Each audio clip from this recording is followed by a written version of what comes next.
Hundreds of years ago, people depleted the planet's resources, resulting in total population degradation. The best scientists took it upon themselves to save the dying planet. A renewable energy source was discovered, but the greatest threat remained: humanity itself. Differences resulted in divisions between the best and worst.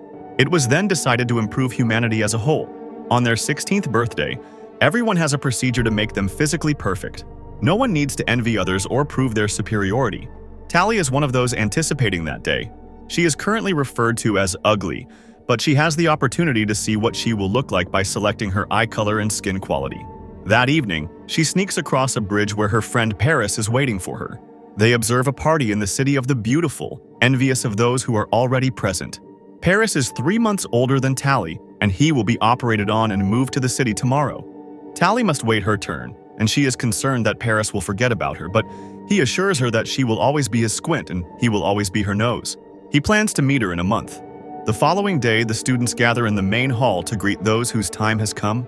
Dr. Cable discusses the benefits of being beautiful and encourages future beauties. Paris says goodbye to Tally, and a girl named Shay, who is sitting next to her, notices this in the evening. Tally returns to her room and recalls how she and Paris met when they arrived at school. He called himself Nose, and she called herself Squint. One day, the boy HT his hand, and the girl deliberately cut her palm. From that point forward, they shared an ugly mark, a scar on their palms, and the belief that they were made for each other. The next morning in class, Tally discusses the white tiger orchid, which provides energy to cities and decorates fields. That evening, she underwent the mandatory scan for her future transformation, during which she chose gold for her eye color and expressed a desire to reunite with Paris, from whom she had not heard. The day of the scheduled meeting arrives. The girl sneaks onto the bridge, but NOC isn't present. Tally decides to sneak into the city of joy. She arrives at the outskirts, where a party is in full swing, and a mask falls from above, allowing its owner to change their clothing. Tally puts it on, chooses a dress, and sets out to find her friend in streets decorated with lights, laughter, music, and celebration. Miraculously, she finds Paris, who barely recognizes her. Even though the scar on his hand is gone, despite his vow not to remove it, it turns out that after the transformation, an ugly person's life changes dramatically, and an eternal friendship oath is no longer relevant. Tally removes the mask to remind him of herself, but she quickly becomes an unwanted presence. She flees, grabbing a rescue vest on the way, knowing she is about to be apprehended. Tally jumps off a skyscraper. The vest saves her, and she manages to reach the bridge, but she is pursued, and just as she is about to be caught, Shay arrives on her hoverboard to rescue her. The girls immediately feel a kindred spirit. Tally shows Shay how to sneak into the locked kitchen and tells her that her meeting with Paris left her disappointed. One day, she suggests that Tally learn to ride the hoverboard and gives her a forbidden book to read. Tally learns that Shay told her friends about her jump with the rescue vest, and now she is the heroine of the entire campus, which could lead to her being denied the operation, but she continues with her lessons and masters the hoverboard. Later, the girls returns the book in which she enjoyed the free flow of everything in the world, from natural seasons to relationships, and Shay proposes that they both refuse the operation and flee to the smoke, where people live freely. She leads her friend to the edge of the school grounds, where they leave their tracking rings on a branch before flying into the wildlands and crossing the river. They arrive at the remains of an ancient city. Shay shows her the remains of a roller coaster, lamenting that it has been destroyed. She takes her friend to a tall building where they can light a signal fire to summon her wild world friends. Shay explains that in the outside world, people work for themselves, love, and have children, and there are even old people. Everything is like in the book they read. Shay was planning to escape with her friend David when she saw Tally on the bridge and came to her rescue. She wants to read books and have hobbies because, after the operation, a person no longer decides how to live. Tally doesn't understand this because she has dreamed all her life of being beautiful, so Shay leaves. She claims that David is holding Shay against her will and brainwashing her, and that only after Tally finds Shay and returns her to the city will she be able to become beautiful. Tally, distressed, returns to her room, where Paris pays her a visit. He advises her to do what Dr. Cable asks because it is the only way they can be together. Tally agrees. Dr. Cable explains that the residents of the Smoke are planning to destroy the city and have developed a weapon that Tally must find and neutralize. She sets off, receiving a pendant to activate when she finds the weapon. Tally follows Shay's instructions and, after reaching the ruined roller coaster, rides it until she reaches an old railroad track. She camps in the forest for the night, lighting a fire and unexpectedly finding charm in the surrounding nature. Later, she has to consciousness. David finds her, examines her, discards a transmitter he discovers, ignores the pendant, which is not yet activated, and takes her with him. However, the tracker informs Dr. Cable that Tally is in the correct location. In the morning, David takes Tally to the smoke, where she reunites with Shay. However, the others find it strange that she arrived alone. Tally expresses concern for Shay and believes she should return, but Shay refuses and asks Tally to consider this way of life. The next day, Tally runs into a group of young people preparing for an expedition. It turns out that they started the fires because orchids are toxic and drain nutrients from the soil, destroying the planet. David invites her to join them and see the truth. The group embarks on a mission aboard an ancient modified helicopter from above. They see orchids destroying fields and forests.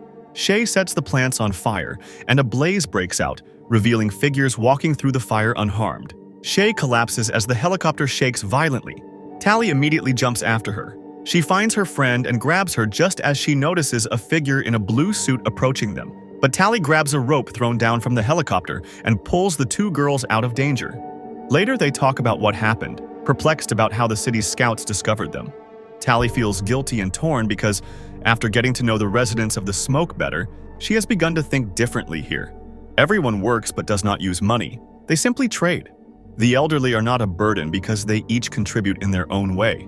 Most importantly, the people have chosen to be here. When Tally inquires about weapons, they melt old iron and turn it into useful items.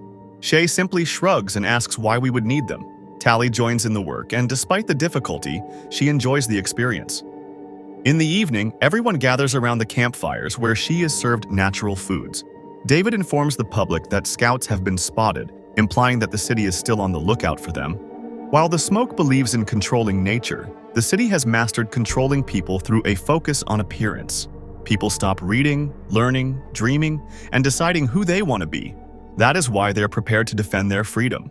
The next day, David teaches Tally how to shoot a bow, noting the calluses on her hands and giving her his gloves as a gift. At that point, the flamethrowers arrive, having encountered scouts again. However, these are not typical beauties, but rather very fast and strong men. Later, Shay notices the gloves and explains how things are different in this world than in the city. If a guy cares about a girl, it means she's important to him, so Tally must make a decision. When Tally asks David about the weapons he brings to his parents, they reveal that they used to be plastic surgeons. It turns out that these operations are not as safe as people think. There were even deaths while investigating these cases. David's father noticed changes in the Beautiful's brain, realizing that after the procedures, people's thinking became clouded and they felt a false sense of happiness. But only Cable realized the secret had been revealed, and they were removed from their work, and their research results were confiscated. It became clear that the brain was intentionally damaged in order to control people. David's parents were fortunate to find themselves in a community of dentists, where they were given a medication that kept them sane. That's why they fled and spent the rest of their lives developing a cure. But one of the key components remained in the city. The serum is the weapon, but it is not yet finished. Once they have found what is missing, they will need to test it on someone, but only if that person agrees that night. Tally reflects on everything she's learned, removes the pendant, and throws it into the fire, unaware that this activates it. She tells David what happened, and he assures her that she has made the right decision. He tells her she's gorgeous and kisses her. The next morning, the city attacks the smokemen in blue suits, traps their residents in blue suits, and gathers them in the square. The Tally holds David back, and they observe the events from a distance. Cable interrogates David's parents, and when she receives no response, she orders Paris to murder David's father. He reaches out and quickly snaps the man's neck. David rushes out, and he and his mother cry over his father's body. Paris sees Tally, but does not touch her, while Cable thanks her for her cooperation, revealing her true mission as Shay expresses her disgust for her. David's mother secretly slips a vial of the medicine into her son's pocket. Tally breaks free, rushes to David's house and sets it on fire in the chaos. David escapes into the forest, Tally shooting her pursuer with a bow and running while the townspeople burn down the settlement and take its residents away. Later, Tally finds David and tells him that she didn't know the whole truth and the residents of the smoke paid the price. She is ready to help him get to the city and fix her mistake. She takes him to the school, introduces him to Shay's friends, and asks them for help the young people start a rebellion, writing the words. Taking advantage of this Tally, David sneaks into the laboratory, but the school ring is insufficient to gain access to the correct level. David steals it from a guard, and the pair locates and frees the residents of the smoke, but Shay has already been taken for the operation. David and his mother rush after her, but it is too late. Shay has been transformed into a beauty, and she enjoys it at the moment. Paris and Dr. Cable enter the laboratory, urging everyone to finally make a decision. All three enter the transformation booths, but just as the process starts, a helicopter flies overhead, and David's friend uses a flamethrower to melt the outer glass. The system collapses. Tally pulls Shay out, and while David's mother locates the necessary component for the medicine, the group escapes to the roof, only to be stopped by Paris. Tally tries to remind him of their friendship, but he reaches out and David, thinking about his father's death, attacks the handsome man after a struggle. Paris dangles over a highway, and just as he recognizes Tally, he slips and falls. David leads Tally away. Later, the group meets in the ruins of the ancient city. David's mother shows them the retrieve component and removes the vial from her son's pocket. The medicine is finally ready, but Shay refuses to be a test subject because she enjoys being beautiful. So Tally offers to return to the city, go through the procedure, and then become a volunteer. It is extremely risky, but she is confident in her abilities. Later, the beautiful Tally admires the city and, when asked by the system, admits that it is very risky, but she is completely content with being perfect. The film raises more questions than answers. The city's motivation is unclear because the beauties produce nothing but self-admiration, and the danger posed by the smoke is not fully explained. But the visuals allow viewers to simply enjoy the beautiful scenes while ignoring the plot's absurdities. I appreciate you watching, and I'll see you in the next video.